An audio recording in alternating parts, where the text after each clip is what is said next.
আসসালামু আলাইকুম রহমতুল্লাহ।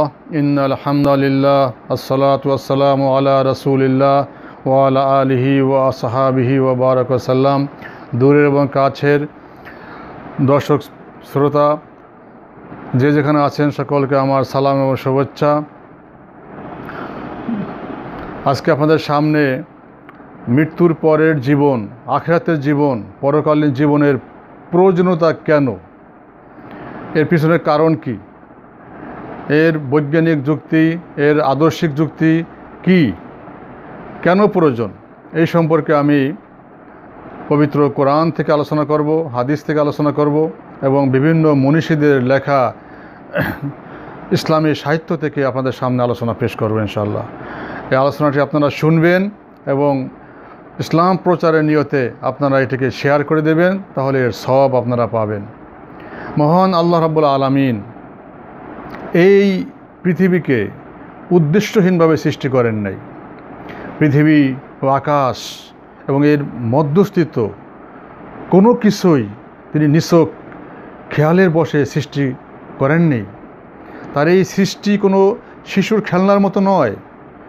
শিশুদের মতো মনের সান্ত্বনা লাভ করা বা মন ভুলানোর জন্য কোনো খেলনার মতো করে এই পৃথিবী সৃষ্টি করা হয়নি, যে শিশু কিছুক্ষণ খেলে তৃপ্তি লাভ করার পরে উদ্দেশ্যহীনভাবে একে দূরে ছুঁড়ে ফেলে দিল এবং অবহেলার অনাদরে রেখে দিল বা ভেঙ্গে চূর্ণ বিচূর্ণ করে ফেলে দিল। নিজের এই দেহ থেকে শুরু করে আল্লাহর সমগ্র সৃষ্টির প্রতি সাধারণ দৃষ্টি নিক্ষেপ করলেই এমন ধারণা করা কোনো অবকাশ নাই যে আল্লাহ এটা শিশুর খেলনার মতন খেলনার ছলে তিনি সৃষ্টি করেছেন। বরং তার এই সৃষ্টি যে অতীব গুরুত্বপূর্ণ, এই সৃষ্টির ঐকান্তিকতা এবং এই বুদ্ধিমত্তার উপরে দৃঢ়ভাবে প্রতিষ্ঠিত, একথা দিবালোকের মতো সুস্পষ্ট হয়ে যায় আমাদের সামনে। সমগ্র সৃষ্টির প্রতি আমরা তাকালে দেখতে পারি যে সৃষ্টির প্রতিটি পরতে পরতে বিরাট উদ্দেশ্য নিহিত রয়েছে, এর মধ্যে অনেক রহস্য নিহিত রয়েছে। এর প্রতিটি অধ্যায়ে লক্ষ্য স্থির করা হয়েছে।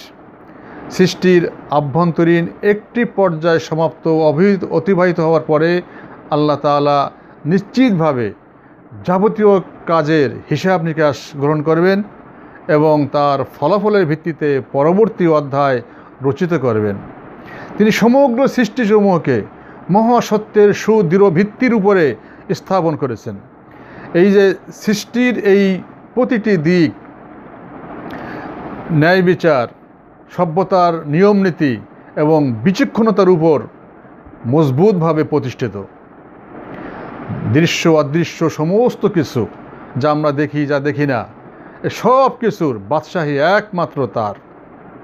এবং তিনি যখন ইচ্ছা পোষণ করবেন তখনই আদেশ দেওয়া মাত্র এই সৃষ্টির প্রতিটি অণু পরমাণু তার দরবারে উপস্থিত হতে বাধ্য। এই ব্যাপারে আল্লাহ রাব্বুল আলামিন সূরা আনআমের ৭৩ নম্বর আয়াতে বলেছেন, ওয়াহুয়াল্লাযী খালাকাস সামাওয়াতি ওয়াল আরদা বিল হক।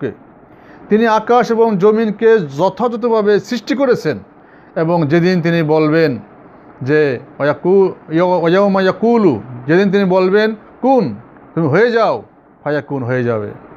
যেদিন বলবেন হাসরের ময়দান হয়ে যাও, ফায়াকুন, হাসরের ময়দান হয়ে যাবে। এই কওলুহুল হক, তার এই কথা সর্বাত্মকভাবে সত্য। ওয়ালাহুল মুলকু ইয়াউমা ইউনফাকু ফিস সূর, যেদিন সিংহায় ফু দেওয়া হবে সেদিন নিরঙ্কুশ এই বাদশাহী, এই রাজত্ব, মালিকানা একমাত্র তার, একমাত্র আল্লাহর। আলিমুল গায়বি ওয়াশ শাহাদা, এই গোপন এবং প্রকাশ্য সব কিছু জ্ঞানের আওতায়, আল্লাহর জ্ঞানের আওতায় রয়েছে। তিনি সব কিছু জানেন, তিনি আলিমুল গায়েব। এই গোপন এবং প্রকাশ্য সব কিছুর জ্ঞানের মালিক তিনি।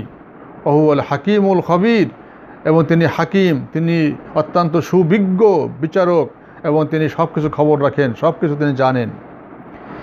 এই সৃষ্টি জগতে সাধারণ মানুষ এই চর্মচোখে যা কিছু দেখতে পাচ্ছে এবং বিজ্ঞানীগণ দূরবীক্ষণ যন্ত্রের সাহায্যে যা কিছু পর্যবেক্ষণ করছে, সব কিছুর ভিতরে প্রতিনিয়ত একটি পরিবর্তনের ধারা লক্ষ্য করা যাচ্ছে। এই পরিবর্তন সৃষ্টির শুরু থেকেই চলে আসছে। সেই ঊর্ধ্ব জগৎ ক্রমশই সম্প্রসারিত হচ্ছে। এটা আজকে বিজ্ঞান তার প্রমাণ।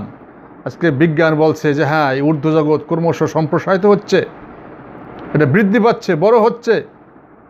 কোরআনও তাই বলছে। এই সৃষ্টির নিপুণতা এবং বিজ্ঞ কৌশলীর নান্দনিক নির্মাণ শৈলী দেখে একথা ভাবার কোনো যুক্তি নেই যে সব কিছু শিশুর খেলার ছলে সৃষ্টি করা হয়েছে। না, বরং এই সৃষ্টিসমূহের প্রতি দৃষ্টি নিক্ষেপ করলে প্রতিটি বস্তুর সৃষ্টির ব্যাপারে একটা গভীর উদ্দেশ্যবাদের সুস্পষ্ট চিহ্ন বিদ্যমান দেখা যায়।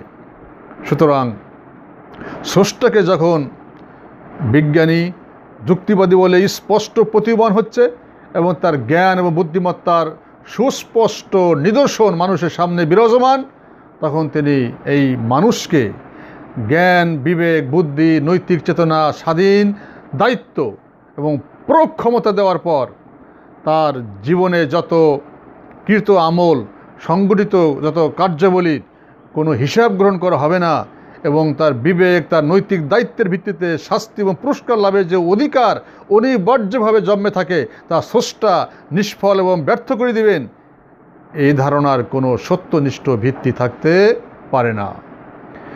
এই ব্যাপারে সূরা ইউনূসের 5 নম্বর আয়াতে মহান আল্লাহ রাব্বুল আলামিন বলেন, মা খলাকাল্লাহু যালিকা ইল্লা বিল হক। আল্লাহ তাআলা সব কিছু স্পষ্ট উদ্দেশ্য সম্পন্ন করেছেন, সৃষ্টি করেছেন।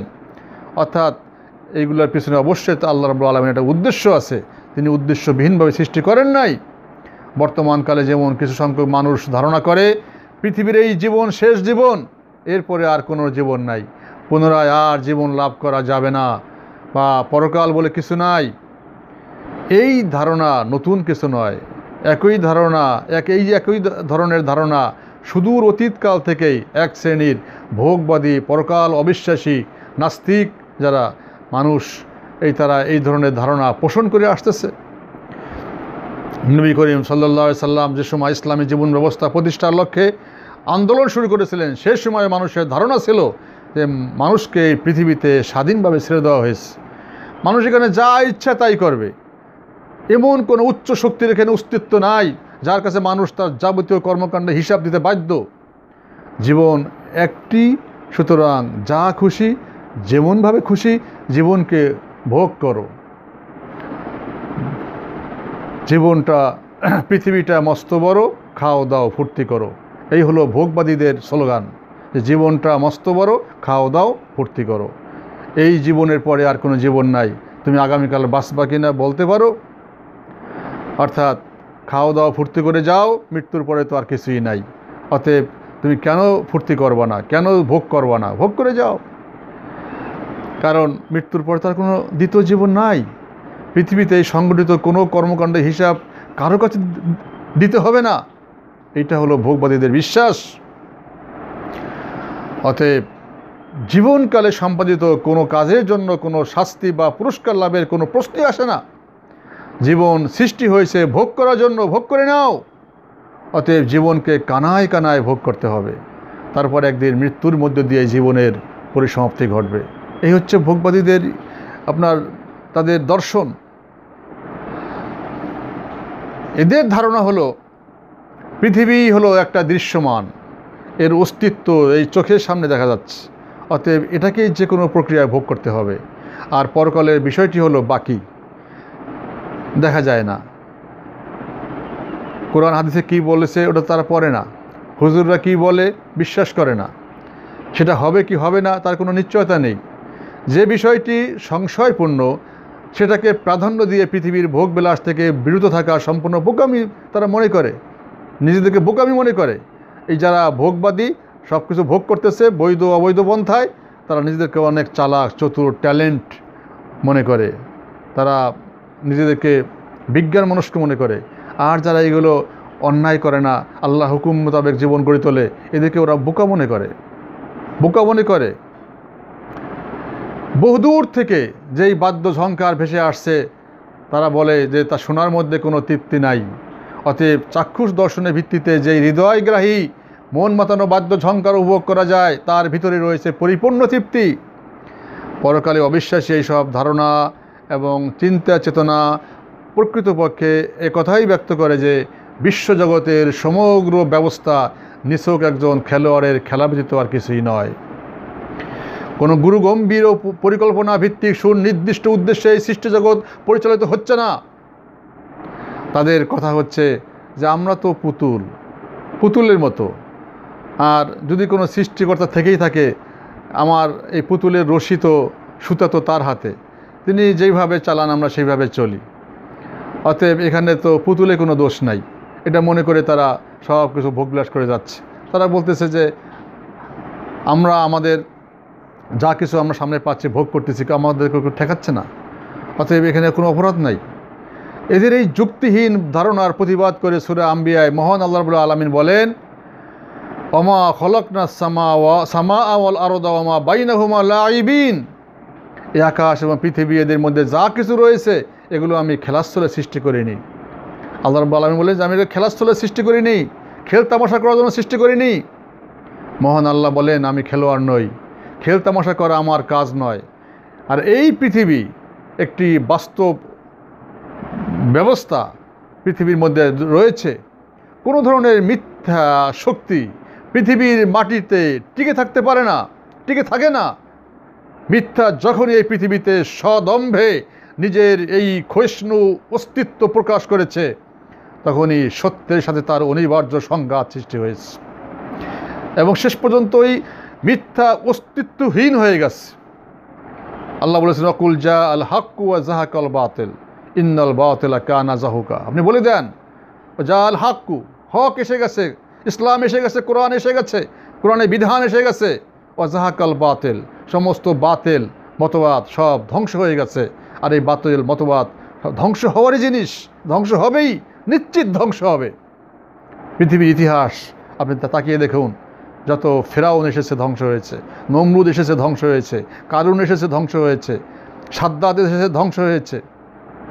এইভাবে আপনার যত জালিম পৃথিবীতে এসেছে সব ধ্বংস হয়ে গেছে।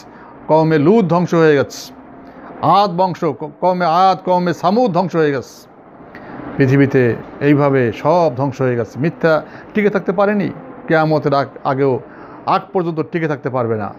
তোমরা এই তোমার নিকটে ইতিহাসের দিকে দৃষ্টি নিক্ষেপ করে দেখো যে আমার সৃষ্টিকে যারা খেলাঘর মনে করেছে, পৃথিবীকে যারা ভোগের সামগ্রীতে পরিপূর্ণ একটি বিশাল আকারের থালা মনে করেছে, পৃথিবীকে যারা ভোগ বিলাসের লীলাভূমি মনে করেছে, আল্লাহ বলেন আমার ইসলামের সাথে যারা বিরোধিতা করেছে তাদের কি করুণ পরিণতি ঘটেছে তুমি দেখো। আল্লাহ রাব্বুল আলামিন আপনাকে আমাকে ডাক দিয়ে বলতেছেন সেই পিছনে ইতিহাসের দিকে লক্ষ্য করে দেখো যে আমার সৃষ্টিকে যারা খেলাঘর মনে করেছে, এই পৃথিবীকে যারা ভোগ বিলাসে পরিপূর্ণ করার জন্য আপনার চেষ্টা করেছে এবং ভোগ বিলাসে লীলাভূমি মনে করেছে, যারা ইসলামের সাথে বিরোধিতা করেছে, শত্রুতা করেছে, তাদের কি করুণ পরিণতি হয়েছে। এই পৃথিবীটাকে ভ্রমণ করো, সিরুফিল আরদে, দেখো পৃথিবী ভ্রমণ করো, দেখো যে এই মিথ্যাবাদীদের পরিণাম কত ভয়াবহ হয়েছে। তোমরা কি এই কথা মনে করেছো নাকি যে তোমাদেরকে আমি এমনি খেলার ছলে আমোদ প্রমোদের করার জন্য তোমাদেরকে আমি সৃষ্টি করেছি? না, তোমাদের এই সৃষ্টির পিছনে কোনো লক্ষ্য এবং উদ্দেশ্য অবশ্যই আছে। এই লক্ষ্য উদ্দেশ্যহীনভাবে তোমাদের সৃষ্টি করে আমি পৃথিবী তোমাদেরকে সরিয়ে দেই নাই। তোমাদের কোনো কাজের হিসাব গ্রহণ করা হবে না তোমরা মনে করেছো? তোমরা ভেবেছো তোমাদের কোনো কাজের হিসাব গ্রহণ করা হবে না? অন্যায় করলে তার শাস্তি দেওয়া হবে না, ভালো কাজ করলে তার পুরস্কার দেওয়া হবে না, তুমি তাই মনে করেছো? এই ব্যাপারে আল্লাহ রাব্বুল আলামিন কি বলেন? এটা আমার কথা না, আল্লাহর কথা। আল্লাহ কোরআনের মধ্যে বলতেছেন সূরা আল মুমিনুনের 115 নম্বর আয়াতে দেখেন আল্লাহ কি বলছেন, আফা হাসিবতুম আন্নামা খলাকনাকুম আবাসা। তোমরা কি মনে করেছিলে যে তোমাদেরকে আমি অনর্থক সৃষ্টি করেছি? এই মনে করেছো?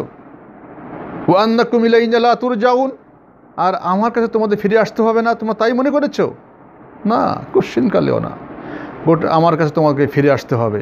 তোমাকে আমি অনর্থক সৃষ্টি করি নাই। তোমার প্রত্যেকটা হিসাব প্রত্যেকটা মিনিটে এবং প্রত্যেকটা ঘন্টার হিসাব, ন্যায় অন্যায়ের হিসাব আমার সামনে দিতে হবে, এবং সেই হিসাব অনুযায়ী তোমার হয় শাস্তি হবে না হয় শান্তি হবে, হয় তুমি জাহান্নাম থেকে মুক্তি পাবে না তুমি জাহান্নামে যাবে, অথবা তুমি ভালো কাজ করে থাকো তুমি জান্নাতে যাবে। গোটা বিশ্বের কোনো একটি অণু পরমাণু অনর্থক সৃষ্টি করা হয় নাই। যা কিছু সৃষ্টি করা হয়েছে তা যথার্থ সত্যের ভিত্তিতে সৃষ্টি করা হয়েছে এবং একটি দায়িত্বশীল ব্যবস্থাপনায় এটি পরিচালিত হচ্ছে। সমস্ত সৃষ্টির প্রতিটি অণু পরমাণু এই কথাই সাক্ষ্য দিচ্ছে যে সমস্ত জিনিস পরিপূর্ণ প্রজ্ঞা এবং বিচক্ষণতা সহকারে নির্মিত হয়েছে। গোটা সৃষ্টির ভিতরেই একটি আইন সক্রিয় রয়েছে, একটি বিধান সক্রিয় রয়েছে যে দৃশ্যমান অদৃশ্যমান সমস্ত কিছুই একটা উদ্দেশ্যমুখী। মানবজাতির সমগ্র সভ্যতা, সংস্কৃতি, অর্থব্যবস্থা, আধুনিক জ্ঞান বিজ্ঞান একথারই সাক্ষ্য প্রদান করছে যে একটি লক্ষ্য এবং উদ্দেশ্য সামনে রেখেই সমস্ত কিছু এই স্রষ্টা আল্লাহ রাব্বুল আলামিন সৃষ্টি করেছেন। পৃথিবীর প্রতিটি জিনিসের পিছনে সক্রিয় একটা নিয়ম নীতি উদ্ভাবন করেছেন এবং প্রতিটি বস্তু যে উদ্দেশ্যে নির্মাণ করা হয়েছে তা তিনি অনুসন্ধান করেই মানুষ এখানে এই সব কিছু আবিষ্কার করতে সক্ষম হয়েছে।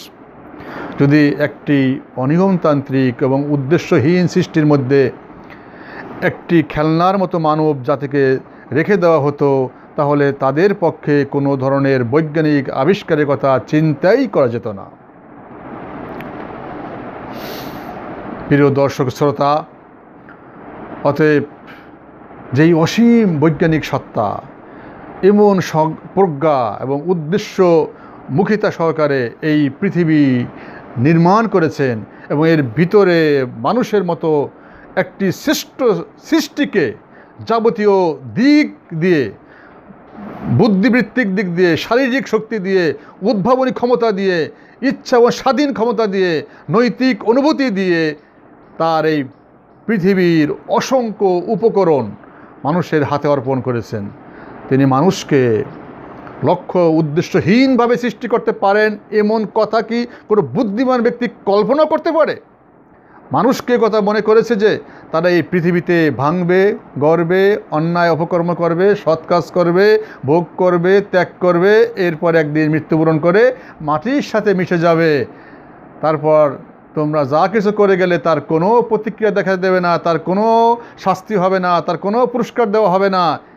এটা কি তোমরা কল্পনা করেছো? তোমরা নানা ধরনের কাজ করবে, তোমাদের কোনো কাজের প্রতিক্রিয়া হিসেবে তোমাদের মৃত্যুর পর অসংখ্য নিরীহ মানুষ ক্ষতিগ্রস্ত হতে থাকবে। তোমরা এমন একটি মতবাদ বা নিয়ম নীতির প্রতিষ্ঠা করে যাবে যার ফলে যুগ যুগ ধরে পৃথিবীতে অরাজকতা চলতে থাকবে, মানুষ তার নিষ্ঠুর পরিণতি ভোগ করতে থাকবে, আর তোমাদের মৃত্যুর পর এসব কাজের হিসাব গ্রহণ না করে তা গুটিয়ে নিয়ে মহাশূন্যে নিক্ষেপ করে দেওয়া হবে। এ কথাই কি তোমরা কল্পনা করেছো? আল্লাহ মানুষকে জিজ্ঞাসা করতেছেন। এই ব্যাপারে সূরা সাদের 27 নম্বর আয়াতে আল্লাহ রাব্বুল আলামিন বলেন, ওমা খলাকনাস সামাআ ওয়াল আরদা ওমা বাইনাহুমা বাতিলা। আমি আকাশ এবং পৃথিবীকে এবং তাদের মাঝখানে যা কিছু রয়েছে তাকে আমি অনর্থক সৃষ্টি করিনি, তাকে বাতিল হিসাবে সৃষ্টি করিনি, অনর্থক সৃষ্টি করিনি, বেহুদা সৃষ্টি করিনি। এর পিছনে একটা উদ্দেশ্য আছে, লক্ষ্য আছে, এর পিছনে কল্যাণ আছে। সেই আদিকাল থেকেই পরকাল বা বিচার দিবসকে সামনে রেখে মানব সমাজ এই পরস্পর বিরোধী দুটি ভাগে বিভক্ত হয়ে পড়েছে। একদল মানুষ ভেবেছে পৃথিবীর জীবনে একমাত্র জীবন, মৃত্যুর পরে আর কিছুই নাই। আরেক দল যুক্তি প্রদর্শন করেছে মানুষ পৃথিবীতে যা কিছু করেছে এর পূর্ণাঙ্গ হিসাব কাল কিয়ামতের ময়দানে আল্লাহর কাছে দিতে হবে এবং এরপরে তার ভালো কাজ করলে শাস্তি পাবে, খারাপ কাজ করলে পুরস্কার পাবে। পরকালের প্রতি যারা অবিশ্বাস পোষণ করে তাদের কথার পিছনে যুক্তি একটিই রয়েছে যে পরকাল বলে কিছুই নেই। এই কথাটি ব্যতীত তাদের দ্বিতীয় আর কোনো যুক্তি নেই। আর পরকাল যে অবশ্যম্ভাবী এ কথার পিছনে অসংখ্য যুক্তি প্রমাণ, বৈজ্ঞানিক তথ্য উপাত্ত রয়েছে। সাধারণভাবে এই পৃথিবীতে সমস্ত মানুষের জীবন একইভাবে পরিচালিত হয় না। মানব সমাজে দেখা যাচ্ছে কোনো মানুষ তার গোটা জীবনব্যাপী অন্যের অবহেলা, অন্যের অবজ্ঞা, অন্যের বঞ্চনা লাঞ্ছনা, অন্যের অত্যাচার, শোষণ, নির্যাতনের, অন্যের নিষ্পেষণের শিকার হয়েছে। প্রভাব প্রতিপত্তি না থাকার কারণে তাকে এই সব কিছু সহ্য করে একদিন মৃত্যুর কোলে আশ্রয় নিতে হয়েছে। এখানে ইনসাফের দাবি ছিল ওই ব্যক্তির প্রতিটি অন্যায় অবিচারের জন্য মানুষ তার বিচার করবে, তার সুষ্ঠু বিচার করবে, ইনসাফ মতো বিচার করবে, এইটাই দাবি ছিল।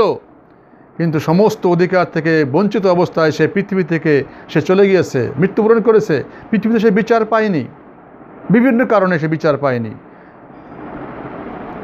গোটা পৃথিবীর সমস্ত মানুষ যদি সম্মিলিত প্রচেষ্টার মাধ্যমে লোকটিকে আবার পৃথিবীতে ফিরিয়ে এনে তার প্রাপ্য, তার অধিকার বুঝিয়ে দিতে আগ্রহী হয়, তাহলেও তো কখনোই তা সম্ভব হবে না। এটা পৃথিবীর কেউ বলবে না যে হ্যাঁ তাকে আবার মৃত্যুর পরে আবার দুনিয়ায় এনে তার ন্যায় বিচার আমরা করে দেব। এটা পৃথিবীতে কেউ পারবে না, এটা সম্ভব না। সুতরাং এখানে ইনসাফ দাবি করেছে কি, যে মৃত্যুর পরে আর একটা জগৎ থাকা উচিত, মৃত্যুর পরে আর একটা জগৎ থাকা উচিত, যেই জগতে পৃথিবীতে অধিকার বঞ্চিত ব্যক্তিকে, যে এই পৃথিবীতে অত্যাচারিত হয়েছে, জুলুমের শিকার হয়েছে, অধিকার বঞ্চিত হয়েছে, কোনো ন্যায় বিচার পায়নি, এবং সেই তার প্রাপ্য অধিকার, তার ন্যায় বিচার ওই জগতে বুঝিয়ে দেওয়া হবে। এইটাই তো বিজ্ঞান, এইটাই তো বাস্তব, এইটাই তো যুক্তি। এই যুক্তি যে না মানবে সে তো নির্বোধ, তার মাথায় কোনো ঘিলু নাই, তার মাথায় পচন ধরেছে। একজন প্রভাব প্রতিপত্তিশালী, একজন শক্তির অধিকারী একজন ব্যক্তি, তার ষড়যন্ত্রের কারণে গোটা জাতি মনে করেন অধিকার বঞ্চিত হলো, দেশের স্বাধীনতা হারিয়ে ভিন্ন জাতির গোলামি করতে বাধ্য হলো, ক্ষেত্র বিশেষে জাতীয় বিভিন্ন মানুষের ষড়যন্ত্রের ফলশ্রুতিতে লক্ষ লক্ষ অসহায় জনগণ প্রাণ দিতে বাধ্য হলো। অথচ বাস্তবে দেখা গেল যে এই মানুষটি, তার এই গোপন ষড়যন্ত্রের কথা কোনোদিন প্রকাশিত হলো না, তার কোনো বিচার হলো না, বিচার না হয়েই সে দুনিয়া থেকে চলে গেল। এটা কি ইনসাফ হলো? যদি পরজগৎ না থাকে, পরকাল না থাকে, পরকালে তার বিচার না হয়, তাহলে তো তার কোনো বিচার হলো না। আর যদি পরকাল থাকে, যদি এই জগতে বিচার নাও হয়, ওই জগতে যদি বিচার হয়, তাহলে বুঝতে হবে যে হ্যাঁ এই জগতে তোমার বিচার হলো না, ওই জগতে তোমার বিচার হবে, এবং বিচার হবেই। এইটার নাম ইনসাফ। এক শ্রেণী মানুষ সেই ষড়যন্ত্রকারী রক্তলোলুপ হিংস্র মানুষটিকে দেবতার আসনে আসীন করে পূজা করলো, সে মানুষের উপরে অত্যাচার অবিচার নির্যাতন করে পৃথিবী থেকে বিদায় হয়ে চলে গেল। কারণ মানুষ তো ক্ষণস্থায়ী, 70, 80, 90 বছর বাঁচবে, এর বেশি তো বাঁচতে পারবে না, 100 বছর বাঁচবে। কিন্তু সে তো দুনিয়ায় প্রভাবশালী ছিল, তার বিচার কেউ করতে পারে নাই। মৃত্যুর পর যদি তার বিচার না হয়, তাহলে তো ইনসাফ হলো না। আর এই ইনসাফ কায়েম করার জন্য আল্লাহ রাব্বুল আলামিন পরকাল বলে একটা জগৎ রেখেছেন। সেই জগতে ফাঁকি দেওয়ার কোনো সুযোগ নাই, পুঙ্খানুপুঙ্খ হিসাব হবে, সব কিছু রেকর্ড হয়ে থাকতেছে, সব কিছু রেকর্ড হয়ে থাকতেছে। এই সম্পর্কে আমি অন্য একদিন আলোচনা করব। এই অবস্থায় জ্ঞান, বিবেক, বুদ্ধি, ইনসাফ কি বলে? এই জ্ঞান, বিজ্ঞান, বুদ্ধি, ইনসাফ দাবি তো এটাই করে যে হ্যাঁ ওই যে ব্যক্তিটি গোপন ষড়যন্ত্র করে জাতির সামনে তার সমস্ত অপকর্ম প্রকাশ হওয়া উচিত ছিল, তার বিচার হওয়া উচিত ছিল, কিন্তু তার বিচার হয়নি, তার বিচার হয়নি, সে দুনিয়া থেকে চলে গেছে। তার এই সমস্ত দুনিয়ায় যে সমস্ত অপরাধ করে গেছে, অপরাধের কারণে তাকে চরমভাবে তার বিচার করা উচিত ছিল, কিন্তু সেই বিচার ভোগ করা তো দূরের কথা, জীবিতকালে বিপুল ঐশ্বর্য আর ভোগবিলাসের মধ্যে দিয়ে সে কানায় কানায় তার জীবনকে পরিপূর্ণ করেছে, তার একটি পশমকে স্পর্শ করতে পারেনি। তারপর মৃত্যুর পরে তার দলের লোকজন বা তার অনুসারীরা তার সীমাহীন বিশ্বাসঘাতকতা আর ক্ষমার অযোগ্য অপরাধ জাতির কাছে গোপন করেছে, প্রকাশ করে নাই, তার কোনো বিচার হয় নাই। এইভাবে গোটা জাতিকে ইনসাফ থেকে বঞ্চিত করা হয়েছে। এটা একটা উদাহরণ দিচ্ছি, এটা কোনো ব্যক্তিকে না। এইভাবে গোটা জাতিকে ইনসাফ থেকে বঞ্চিত করা হয়েছে, এবং প্রকৃত অপরাধীকে তার বিচার করার পরিবর্তে আকাশচুম্বী সম্মান এবং মর্যাদা দেওয়া হয়েছে। যদি বলা হয় যে সেই ব্যক্তিকে চরমভাবে যদি তার বিচার করা হতো, তাহলে জাতি ইনসাফ লাভ করতে পারত। কিন্তু যেহেতু বিচার করা হয় নাই, জাতি ইনসাফ পায় নাই। এখন যদি পরকাল না থাকে, সে পরকালে তার বিচার না হয়, তাতে ইনসাফ হলো না। আর যদি এই জগতে বিচার না হয়, ওই জগতে বিচার হয়, তারপর তো ইনসাফ হইল। তারপরে সান্ত্বনা আসলো যে হ্যাঁ, তোমাকে এই জগতে ধরতে পারি নাই, এই জগতে তোমার বিচার হয় নাই, ওই জগতে পরজগতে তোমার বিচার হয়েছে, তুমি জাহান্নামে গিয়েছো, তোমার শাস্তি তুমি ভোগ করেছ। আবার প্রশ্ন ওঠে, যে ব্যক্তি এই পৃথিবীতে মহাসম্মানের আসনে আসীন হয়ে গোটা জাতির সভ্যতা, সংস্কৃতি, অর্থনীতি ধ্বংস করলো, জাতিকে ভিন্ন জাতির গোলামে পরিণত করলো, অবাধে নিজের সন্তান সন্ততির সাথে করে আপনার সমস্ত সম্পদ লুট করলো, দলে আপনার সমস্ত লোকদেরকে নিয়ে লোকদের অত্যাচার করলো, অবিচার করলো, লক্ষ লক্ষ মানুষের জীবন ধ্বংস করলো, তার কারণে অসংখ্য নারী সতীত্ব হারালো, অর্থাৎ বিশাল পর্বত সমান অপরাধের পরিবর্তে লাভ করলো শুধু মৃত্যুদণ্ড। এই সমস্ত অপরাধ করার কারণে সে কী করলো? তার বিচার করা হইলো এই দেশে, পৃথিবীতে তার মৃত্যুদণ্ড, তার ফাঁসি। এখানে একটা জিনিস চিন্তা করেন যে সে কিন্তু অগণিত মানুষকে হত্যা করেছে, লক্ষ লক্ষ মানুষকে হত্যা করেছে, কিন্তু একবার তার ফাঁসি হইল। ফাঁসি তো দুইবার হবে না। কিন্তু 1 লক্ষ মানুষকে হত্যা করলে তার তো 1 লক্ষ বার ফাঁসি হওয়া উচিত, কিন্তু তার ফাঁসি হইল, নিহত হইল একবার। এটা কি ইনসাফ হইল? নিজের বিবেকের কাছে প্রশ্ন করেন, এটা কি ইনসাফ হইল? সে 1 লক্ষ মানুষকে হত্যা করছে, তার মৃত্যুদণ্ড হলো একবার, তাহলে এটা কি কোনো ইনসাফ হইল? না। আসলে মানুষ ইনসাফ করবে কিভাবে? মানুষের পক্ষে তা সম্ভব নয়। লক্ষ লক্ষ নরহত্যার অপরাধে দণ্ডিত ব্যক্তিকে হত্যা করে পুনরায় জীবিত করে আপনার লক্ষ লক্ষ বার হত্যা করা, এটা কোনো দিনও মানুষের পক্ষে সম্ভব না। এইভাবে প্রতিশোধ গ্রহণ করা সম্ভব না। মানুষের পক্ষে কাউকে একবারই হত্যা করা বা মৃত্যুদণ্ড কার্যকর করা সম্ভব, বারবার নয়। এখানেও ইনসাফের দাবি হলো মৃত্যুর পরে আরেকটি জীবন থাকা উচিত, পরকাল থাকা উচিত, যেখানে এই লক্ষ লক্ষ মানুষ হত্যার অভিযোগে অভিযুক্ত ব্যক্তিকে সেখানে অনাদি অনন্তকাল লক্ষ লক্ষ কোটি কোটি বছর পর্যন্ত জাহান্নামের আগুনে তাকে পোড়ানো যায়। তাহলে ইনসাফ হবে। এই ইনসাফ কায়েম করার জন্যেই আল্লাহ রাব্বুল আলামিন আখেরাত, পরকাল তিনি জান্নাত এবং জাহান্নাম নির্ধারণ করে রেখেছেন, যে দুনিয়ায় যারা অপকর্ম করে যাবে তার শাস্তি ওখানে পাবে, আর যদি কেউ ভালো কাজ করে যায় তার শান্তি ওই ভেস্তের মধ্যে পাবে। এটাই ইনসাফ, এটাই যুক্তিযুক্ত, এটাই বৈজ্ঞানিক পন্থা। পৃথিবীর কারাগারগুলোর দিকে আপনি তাকান, দেখেন যেসব বন্দী রয়েছে, এসব বন্দীদের মধ্যে প্রতিটি ব্যক্তি কি প্রকৃত অপরাধী? কোনো একটি দেশের সরকারও একথা হলফ করে বলতে পারবে না যে তার দেশের কারাগারে সকল বন্দী প্রকৃত অপরাধী, এটা কেউ বলতে পারবে না। এমন অনেক ব্যক্তি রয়েছে যারা প্রতিহিংসা, ষড়যন্ত্র, প্রতিশোধ, আক্রোশ ইত্যাদি শিকার হয়ে বছরের পর বছর ধরে অন্যায়ভাবে কারাগারে অমানবিক নির্যাতন ভোগ করছে। আল্লাহর দেওয়া এই পৃথিবীর এই মুক্ত আলো বাতাস থেকে সে নির্দোষ লোকগুলোকে বঞ্চিত করা হয়েছে, স্বামীর সঙ্গ থেকে স্ত্রীকে বঞ্চিত করা হয়েছে, সন্তান সন্ততিকে পিতা স্নেহ থেকে মাহরুম করা হয়েছে। পৃথিবীর একমাত্র উপার্জনকারী ব্যক্তিকে কারাবন্দী করার কারণে তার সংসার তছনছ হয়ে পড়েছে। স্ত্রীকে অপরের বাড়িতে কঠোর পরিশ্রম করে পেট চালাতে হয়েছে। নাবালক শিশু সন্তানগুলোকে শিক্ষা জীবন থেকে বঞ্চিত করা হয়েছে। এক মুঠো অন্যের জন্য শ্রম বিক্রি করতে হয়েছে। এভাবে অবিচার মানব সভ্যতার এই মেকি মানবাধিকারের গালে বারবার চপেটাঘাত করেছে। নেই কোথাও এদের সুবিচার লাভের এতটুকু আশা নেই। সমাজের প্রভাব প্রতিপত্তিশালী কামনাতাড়িত ব্যক্তির দৃষ্টি পড়ল ওই গরিব দিনমজুর এক ব্যক্তির সুন্দর স্ত্রীর প্রতি। তার যৌবনকে লেহন করার যাবতীয় প্রচেষ্টা যখন ব্যর্থ হলো, তখন আইন প্রয়োগকারী সংস্থার সদস্যদের সাথে ষড়যন্ত্র করে সেই দিনমজুরকে চোর বা ডাকাত সাজিয়ে কারাগারে ঢুকিয়ে দিয়ে বছরের পর বছর জেল দেওয়া হলো, কারাগারে নিক্ষেপ করা হলো। এরপর ওই দিনমজুরের অসহায় সুন্দর স্ত্রীকে ভোগ করার অবাধ পরিবেশ সৃষ্টি করা হইল। এই জাতীয় অনেক ঘটনা পত্রপত্রিকা আমরা পড়েছি। এই অবিচারের কোনো প্রতিক্রিয়া, কোনো প্রতিকার করার মতো শক্তি সামর্থ্য গরিব ওই দিনমজুরের নেই।